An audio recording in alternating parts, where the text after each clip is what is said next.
Shalom, Bapak Ibu, Saudara, Jemaat GBI Rahel, Wiyung, dan Kalijudan yang dikasihi Tuhan. Hari ini kembali kita akan belajar dan merenungkan kebenaran firman yang terambil dari kitab Mazmur pasal yang ke-50 di ayat yang ke-14. Mazmur pasal 50 di ayat yang ke-14. Demikian firman Tuhan. Persembahkanlah syukur sebagai korban kepada Allah dan bayarlah nasarmu kepada Yang Maha Tinggi. Amin. Dari kitab Mazmur ada dua hal yang Tuhan hendak sampaikan buat setiap kita. Di Mazmur pasal 50 ayat 14 yang baru kita baca. Yang pertama itu bicara tentang mempersembahkan syukur, dan yang kedua bicara tentang membayar nasar. Yang pertama, Tuhan berkata, persembahkanlah syukur sebagai korban kepada Allah. Kata mempersembahkan berarti bicara memberikan dengan rasa hormat. Bukan hanya sekedar memberi, tetapi memberi dengan rasa hormat. Nah, Tuhan ingin supaya kita memberi syukur kita, mempersembahkan syukur kita dengan rasa hormat. Mengapa? Karena yang kita beri ini adalah Tuhan, bukan manusia. Tetapi kita beri syukur kita kepada Tuhan. Maka Tuhan bilang, Tuhan sampaikan supaya kita mempersembahkan, memberikan syukur kita dengan rasa hormat. Apakah arti syukur atau bersyukur? Arti syukur atau bersyukur adalah bisa menerima yang baik ataupun yang tidak baik, yang buruk. Dalam peristiwa ketika Ayub mengalami kesulitan yang sungguh hebat dalam hidupnya, dicatat dalam Ayub pasal yang kedua di ayat yang ke-10. Ayub pasal 2 di ayat yang ke-10. Tetapi jawab Ayub kepadanya, yaitu kepada istri Ayub, engkau berbicara seperti perempuan gila. Apakah kita mau menerima yang baik dari Allah, tetapi tidak mau menerima yang buruk? Dalam kesemuanya itu Ayub tidak berbuat dosa dengan bibirnya. Contoh dari Ayub merupakan sebuah contoh yang baik, orang yang bisa bersyukur, yaitu bisa menerima yang baik dari Allah, tetapi juga bisa menerima ketika sesuatu yang buruk terjadi dalam kehidupannya.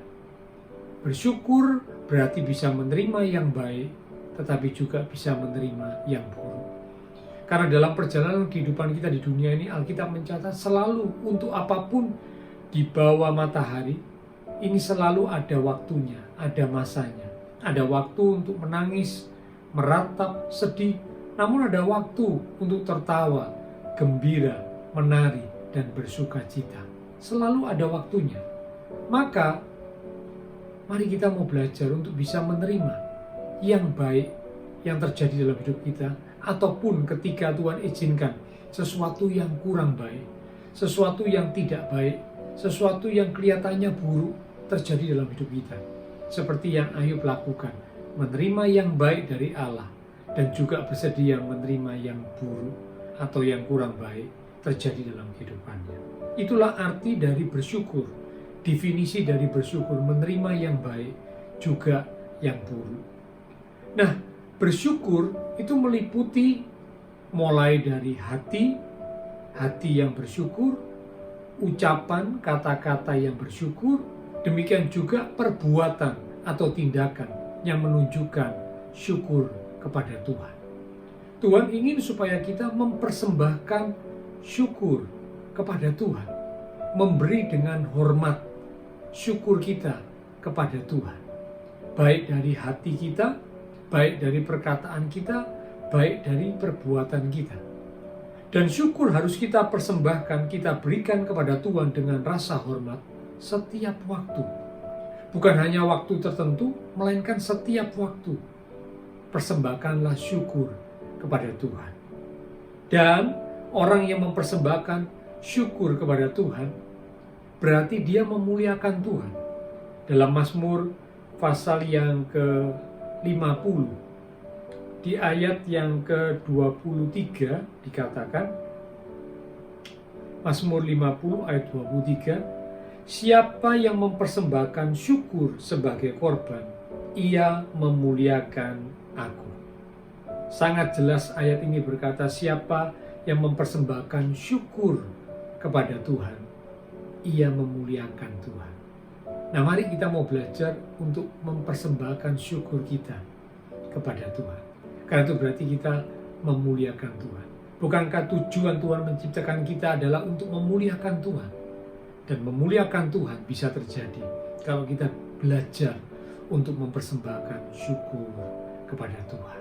Dan memang dikatakan Alkitab, persembahkanlah syukur kepada Allah sebagai korban. Namanya korban berarti sesuatu yang sakit, sesuatu yang membuat rasa sakit, sesuatu yang kita berikan sampai kita merasa sakit. Dan memang ketika kita mengalami tantangan, masalah, kesulitan, Tuhan ingin supaya kita tetap mempersembahkan syukur. Bukankah ini sesuatu yang sakit secara daging atau keinginan kita manusia? Tetapi ketika kita belajar untuk bisa mempersembahkan syukur kepada Tuhan sebagai korban, maka itu memuliakan Tuhan. Ini hal yang pertama, Tuhan ingatkan kita supaya kita mempersembahkan syukur kepada Allah sebagai korban yang memuliakan Allah. Yang kedua, Tuhan hendak sampaikan tentang membayar nasar. Nasar itu adalah janji. Janji yang kita ucapkan, janji yang kita sampaikan kepada Allah. Nah, Tuhan ingin setiap janji yang kita sampaikan kepada Allah harus dibayar. Mengapa dipakai dibayar? Karena janji atau nasar yang disampaikan itu bagaikan seperti sebuah hutang. Orang yang berhutang, dia harus membayar hutangnya. Itu yang Tuhan mau. Demikian juga nasar atau janji kepada Tuhan itu bagaikan seperti sebuah hutang, maka harus dibayar. Alkitab berkata, bayarlah nasarmu, tepatilah janjimu kepada Tuhan. Dicatat dalam kitab Pengkhotbah di pasal yang ke-5 di ayat yang ketiga. Pengkhotbah 5 ayat yang ketiga, kalau engkau bernasar kepada Allah, janganlah menunda-nunda menepatinya. Karena Ia, Allah, tidak senang kepada orang-orang bodoh. Tepatilah nasarmu. Lanjut ayat berikut, lebih baik engkau tidak bernasar daripada bernasar tetapi tidak menepatinya. Nah, Bapak Ibu Saudara yang dikasihi Tuhan, Tuhan ingin supaya kita menepati setiap nasar kita. Alkitab berkata lebih baik tidak bernasar daripada mengucapkan, menyampaikan nasar namun tidak menepatinya. Orang yang tidak menepati nasar, kitab Pengkhotbah berkata di hadapan Tuhan, ia dikategorikan sebagai orang-orang yang bodoh. Tentu tidak ada satupun di antara kita yang mau dikategorikan atau disebut sebagai orang bodoh. Tentu tidak ada yang mau. Nah, karena itu mari belajar untuk menepati setiap nasar. Entah yang pernah kita ucapkan lewat perkataan kita, atau yang mungkin ada dalam hati kita. Tidak kita ucapkan dengan kata-kata, namun hati kita bernasar kepada Tuhan. Mari tepati setiap nasar yang sudah kita sampaikan kepada Tuhan. Karena Tuhan tidak suka orang yang tidak menepati nasarnya. Tuhan sendiri memberikan teladan bahwa Tuhan itu selalu menepati janjinya. Dalam 2 Petrus pasal yang ketiga di ayat yang ke-9, 2 Petrus pada pasal yang ketiga di ayat yang ke-9 bagian A dikatakan Tuhan tidak lalai menepati janjinya. Dikatakan Tuhan tidak lalai. Dengan kata lain, Tuhan selalu menepati janjinya. Nah, kalau kita mengaku menyebut diri sebagai anak Tuhan, maka kita harus lakukan seperti yang dilakukan oleh Tuhan Bapa kita. Tuhan selalu menepati janjinya, maka anak-anak Tuhan juga harus selalu menepati janjinya.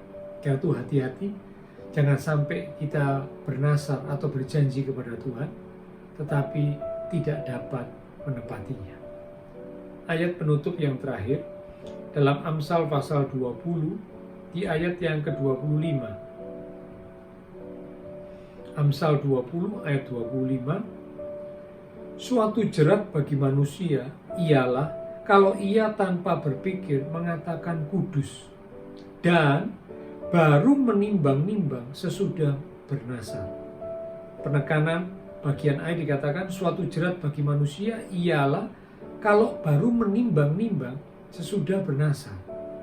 Jadi dengan kata lain, waktu bernasar tidak dipikir, tidak dipertimbangkan apakah bisa dilakukan, apakah mampu ditepati, tidak dipertimbangkan, tidak dipikirkan baik-baik.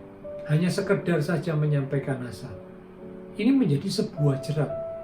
Tuhan tidak suka hal ini. Mari firman Tuhan mengingatkan kita, kalau ada di antara kita yang pernah menyampaikan nasar atau janji kepada Tuhan, Tuhan ingatkan, tepatilah nasar atau janjimu kepada Tuhan. Biarlah kebenaran firman, dua hal yang sudah kita terima pada hari ini sungguh-sungguh boleh mengingatkan dan membangun kerohanian kita, sehingga kita boleh menjadi umat Tuhan yang mempersembahkan syukur sebagai korban kepada Allah dan membayar nasar kepada Yang Maha Tinggi. Mari kita satu dalam doa. Terima kasih Tuhan untuk kebenaran firman yang sudah kami terima bersama hari ini, mengingatkan kami supaya kami boleh belajar untuk senantiasa mempersembahkan syukur kepada Allah sebagai korban, baik dari hati kami bersyukur, ucapan kami, ucapan yang bersyukur, perbuatan, tindakan kami, juga perbuatan yang menunjukkan syukur kepada Tuhan. Dan kami juga mau belajar untuk menepati, membayar setiap nasar atau janji yang kami sampaikan kepada Allah. Meteraikanlah firman Tuhan yang sudah kami terima, sehingga kami boleh melakukan setiap apa yang menjadi kehendak Tuhan. Terima kasih Tuhan.